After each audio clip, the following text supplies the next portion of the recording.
संत मत धारा आपकी सेवा में प्रस्तुत। हंसते हंसते क्यों ना छोड़ दूं अपने शरीर को? कौन छोड़ सकता है हंसते हंसते? मेरा अंकल हाथ उठा रहे हैं, मैं छोड़ सकता हूं हंसते हंसते। ये तरीका बताया मैंने हंसते हंसते शरीर छोड़ने का, कि अपनी असली शरीर को पालो। आत्मा मरती नहीं है, आत्मा ऐसे की ऐसे रहेगी जैसी मैं दिख रही हूं। फिर देह छूट जाए। जब मुझे रोज हीरा मिलता हो, मैं क्यों पीतल में जाके घुसूं? मुझे जरूरत क्या है? जब मुझे ईश्वर मिलता हो तो मैं छोटी मोटी चीजों की क्यों कदर करूं? ऐसा नहीं कहते संत कि गृहस्थी छोड़ दो, नहीं। ऐसा नहीं कहते संत कि बच्चे मत पालो, ऐसा नहीं कहते अपनी कमाई करना छोड़ दो, नहीं। 10वां अंश गुरु को दीजिए, जीवन जन्म सुफल कर लीजिए। अपने वक्त में से अपने धन, क्या क्या है हमारे पास? जो धन है हमारे पास टाइम का, वक्त सबसे बड़ा धन है, उसका 10वां हिस्सा दो। धन संसार का जो है उसका 10वां हिस्सा दो। भावना जो परिवार में जुड़ी है, बेटे के जितना मोह मेरे बेटे में है, क्या मेरा मोह मेरे परम पिता में है? सोचो, अगर मेरा बेटा मेरे से अब खो जाए, मैं रोऊंगी। रोए हैं क्या कभी हम? परम पिता तो कब का छूटा हुआ है, कब रोए हैं हम उसके लिए? क्यों पालेंगे उसको? क्यों इतना सस्ता नहीं है बेटे के लिए? तो मेरी क्या कहा, 10वां अंश गुरु को दीजिए। उस मोह का, उस प्यार का, उस भाव का, उस प्रेम का 10वां अंश परमात्मा में भी लगा लेगा जो परिवार से है, तो मोक्ष पालेगा। बस 10वां अंश ही देना होता है, सारा 100% तो वो उसके लिए चाहिए भी नहीं। और अगर हम 10वां अंश नहीं देंगे तो नरक भी हम ही जाएंगे। क्यों? क्योंकि अपने अपने लिए जो जोड़ता है वो नरक जोड़ता है, ये सच है। धन 3 प्रकार का होता है, एक जो नरक दिलाएगा, एक अपवर्ग दिलाएगा, एक स्वर्ग दिलाएगा। धन 3 प्रकार का होता है, एक उच्च अवस्था, एक मध्यम अवस्था, एक नीच अवस्था। ये 3 अवस्थाएं हर चीज की होती हैं। अब हमारा धन हमें क्या दिलाएगा, ये तो हम डिसाइड करेंगे ना। हमें हमारे धन से क्या, भगवान तो हमें रास्ता बता सकता है। सदगुरु साहिब ने हमें बता दिया कि तेरे वक्त का तेरे पास धन है, तू तेरे वक्त से उच्च गति पाले, मध्यम गति पाले, मध्यम स्वर्ग होता है, नीच गति पाले नरक होता है, उच्च गति पाले अपवर्ग होता है। वक्त 24 घंटे का सबके पास है, पालो जो पाना चाहते हो, रोकता कौन है? पर हम इतना जज्बा तो रखें। अपने लिए कमाने का जज्बा जिसमें ना हो, उसे कोई दूसरा कमा के कैसे दे देगा? बताओ। मैं अब मैंने ठल्ली बैठ जाऊं, ललिता को कहूं मुझे कमा कमा के खिलाती रहे, कब तक खिला लेगी? हम अपनी औलाद को भी पूरी जिंदगी बैठ के नहीं खिला पाते हैं। परमात्मा कैसे हमें सब कुछ ला के दे देगा जब तक हम उसकी तरफ चलते ही नहीं हैं, जब हम गुरु की वाणी सुनते ही नहीं हैं, जब सतगुरु तक हमारा ध्यान जाता ही नहीं है, जब गुरु क्या है, गुरु में उतना प्यार जितना औलाद में है। अपना मन टटोलिए, अंदर ही है सब कुछ हमारे, जो हमें जो दिलवाएगा। क्या दिलवाएगा? औलाद का मोह हमें सुअर बनाएगा, सुअरी बनाएगा। ये मोह हमें क्लियर है, कर्म प्रधान। ये जो मोह है परिवार का, रिश्तों का, क्या बनाएगा? बुरा मत मानना, मुझे भी बनाएगा अगर मैं करूंगी तो। मैं कोई ऊपर से नहीं उतरी हूं पर लगा के। अगर मैं भी मोह में फंसूंगी तो मुझे भी सुअर या सुअरी में ही बदल डालेगा, अगली देह ये बुलाएगा। आज हमें क्या कमाना है हमारे लिए, आज मौका है हमारे पास, साथ देता है वो, इतना यकीनन कह सकती हूं। आप लोग 1 कदम चल के आइए, 10 कदम चल के आता है वो। देखो सदगुरु साहिब कितना लंबा सफर करके यहां तक आ गए। आए हैं कि नहीं आए हैं? आप लोग पहुंच सकते थे क्या वहां पे? अगर ये यहां पे ना आते, अगर ये यहां पर ना आते तो क्या आप लोग पहुंच सकते थे? किसके लिए आए हैं? उन्हें तो जो एक घड़ा पहले से जल से भरा है उसे क्या जरूरत है और भरवाने की?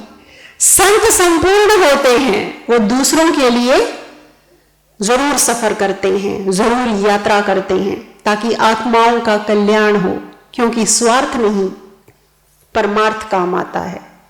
आप जपे औरों को जपावे, क्या बोला नानक साहिब ने?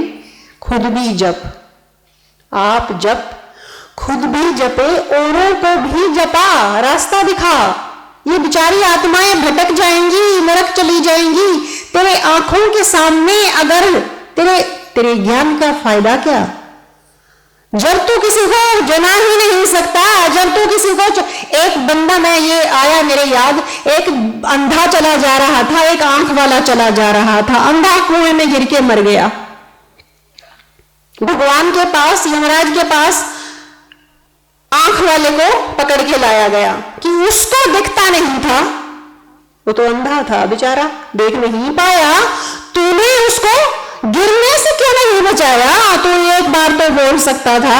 उसने कहा, अब दूसरी बात सुनिए, उसने बोला जी मैंने बताया था आगे कुआं है, सदगुरु साहिब बताने आए हैं हमें, आगे 184 का अंधा कुआं है, इस जन्म के बाद आगे नरक का अंधा कुआं है, मत गिर। क्या कहने आए हैं?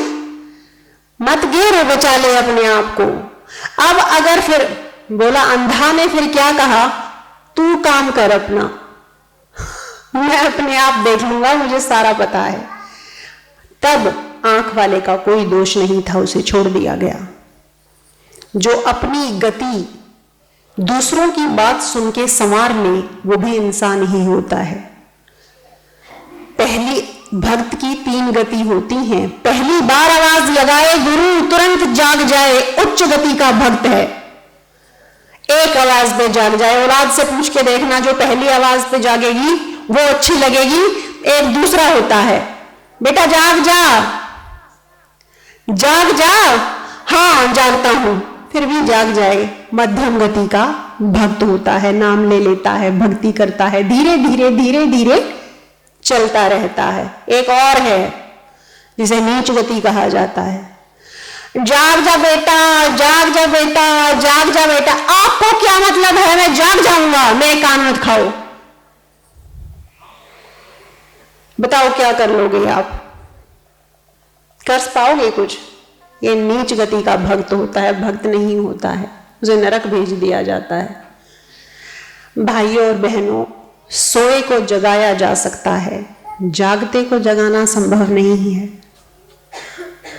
जिसे अभी तक ज्ञान नहीं था कि ईश्वर को पाना है, अपने आप को 84 में जाने से बचाना है, उसकी गलती नहीं है, उसे किसी ने बताया ही नहीं था। जब तक किसी को बताएगा ही नहीं कोई, रास्ता दिखाएगा ही नहीं कोई, तो क्या बेचारा क्या कर लेगा? अनजान अज्ञानी मानुष अपना क्या भला कर लेगा? जब बता दिया जाए उसके बाद अपना बुरा मत होने दीजिए।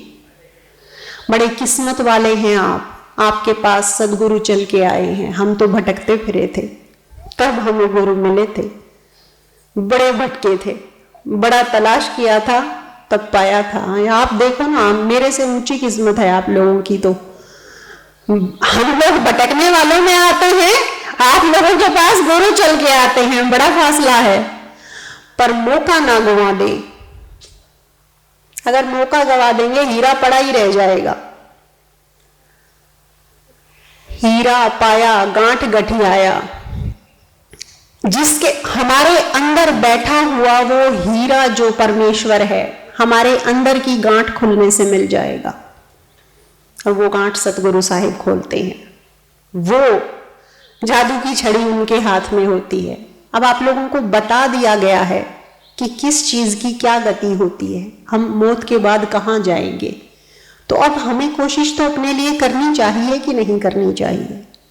नहीं करेंगे तो अपना ही खो बैठेंगे। रास्ता दिखाना मालिक का काम है, वो कमी नहीं छोड़ता। आप लोग एक बार कोशिश करोगे ना, जरूर वो दोबारा से फिर आप में चेतनता लाएगा, फिर आपको खींच के लाएगा। वो जो एक वाणी हुई थी तुलसीदास जी की, वो बुखार वाली कौन सी थी? हाँ, तुलसी पिछले पाप से हरि कथा न सुहाए, तुलसी पिछले पाप से हरि कथा न सुहाए, जैसे ज्वर के वेग से भोजन की रुचि जाए। हरि चर्चा सबको नहीं सुहाती है, नीच और पापियों को हरि की चर्चा, हरि की कथा नहीं सुहाती है। सत्संग अच्छा नहीं लगता है, वो सुन ही नहीं पाते हैं, उन पे चुभन होती है और वो उठ के चले जाते हैं। पुण्य आत्माओं को हरि कथा सुहाती है। तो आप लोग पुण्य आत्माएं तो पक्का हो, उस पुण्य को बढ़ा लो, उस पे ब्याज लगा लो, उसको गुरु की मोहर लगा के गुरु पे छोड़ दो। अब आप जानो और आपका काम जाने, मैं कहां जाता हूं नहीं जाता हूं। इंजन में आप एक बार रेल में बैठ लिए तो ड्राइवर जानता है या डब्बे वाले जानते हैं? हम पहुंचेंगे या रास्ते में अटकेंगे, कौन जानता है? ड्राइवर जानता है कि हमारी रेल कहां पहुंचेगी, है ना। बस एक बार पता कर लेना चाहिए ड्राइवर और रेल का एड्रेस सही है। आपके पास वो एड्रेस पता वो खुद बन के आए हैं, वो ड्राइवर बनने आए हैं। आप लोग डब्बे में ना चढ़ पाए तो ड्राइवर में कमी नहीं है भाइयों और बहनों। ये दोष मत लगा देना कल परमात्मा के सामने जाके, ये मत कह देना कि तूने मौका ही नहीं दिया था और हम तो पता नहीं क्या कर गुजरते। कर गुजरो, वो देख लेंगे अपने आप एक कदम उठाओ, देख लेंगे कहां पहुंचाना है आप लोगों को। इससे ज्यादा क्या बोलूं, मुझे तो पता है मुझे पहुंचा दिया है। इतना बोलने के बाद भी अगर कोई ना समझे तो मैं नहीं समझ पाऊंगी कि मेरा बताया हुआ कोई फायदा हुआ। मुझे तो यही लगेगा कि इतना समझाने के बाद भी, इतना बताने के, और इतना सरल बताया है मैंने। आज मैंने सत्संग नहीं सुनाया है, सत्संग सुनाती तो शायद समझ में ना आ पाता। इतना बेसिक लेवल पे मैंने समझाया है कि सबको समझ में आ सके, कोई रह ना जाए जिसे समझ में ना आए। इसलिए अपने आप को ड्राइवर के रेल में चढ़ा दो, नाम ले लो, गुरु बना लो और वक्त लगा दो। देखो कितने दिन में पहुंचा देते हैं। हर ट्रेन का टाइम फिक्स है। बताइए ना सतलोक में कितने टाइम में पहुंच जाएंगे? गुरुजी से पूछो, उनसे पूछो, बताइए ना सतलोक में कितने टाइम में पहुंच जाएंगे। रेल में तो चढ़ो, पहले एक बार सवारी तो लो, फिर पता लगेगा। टिकट लो, नाम लो, श्रद्धा रखो, भाव रखो, हाजिरी लगाओ, सेवा लगाओ, 10वां अंश। वैसे ये कबीर साहब की वाणी है जो कभी खाली नहीं जा सकती है। 10वां अंश गुरु को दीजिए, जीवन जन्म सफल कर लीजिए। हम 10वां अंश देंगे, वो हमें करोड़ों का अंश देगा। 10 को करोड़ों में करना जानता है वो, हम 10 नहीं दे पाएंगे क्या? क्या है 24 घंटे मीराबाई जी के पास थे, 24 मेरे पास है। मैं कहूंगी मैं तो 2 दूंगी, उन्होंने 24 दिए थे। 24 पे देखो कितना ब्याज लगा। आज तक उनका जिक्र है, कोई उनकी बात नहीं काट सकता, कोई उनकी वाणी को, चाहे कैसा भी भक्त हो। मैंने आज तक एक शख्स भी, चाहे औरत हो चाहे आदमी हो, मुझे नहीं मिला ऐसा जिसने मीराबाई जी की बात को काटा हो, जिसने उनको नकारा हो, जिसने ये कहा हो वो गलत थी। उन्होंने भी गुरु बनाए थे, गुरु रविदास जी। हमारे सामने कोई रुकावट नहीं है। जिनके सामने रुकावटें भी थी ना, उन्होंने भी रुकावटें पार करके भक्ति की थी। हम तो फिर भी खुले हैं, जो चाहे कर सकते हैं। और ऐसा मौका जिंदगी में सौभाग्य बार बार दस्तक नहीं देता है, दुर्भाग्य की आदत है, बार बार खटखटाएगा। सौभाग्य एक बार आएगा, अगर दरवाजा नहीं खुला लौट जाएगा, वापस नहीं आएगा, क्योंकि वो फालतू नहीं है, वो किसी और का जाके दरवाजा खटखटाएगा।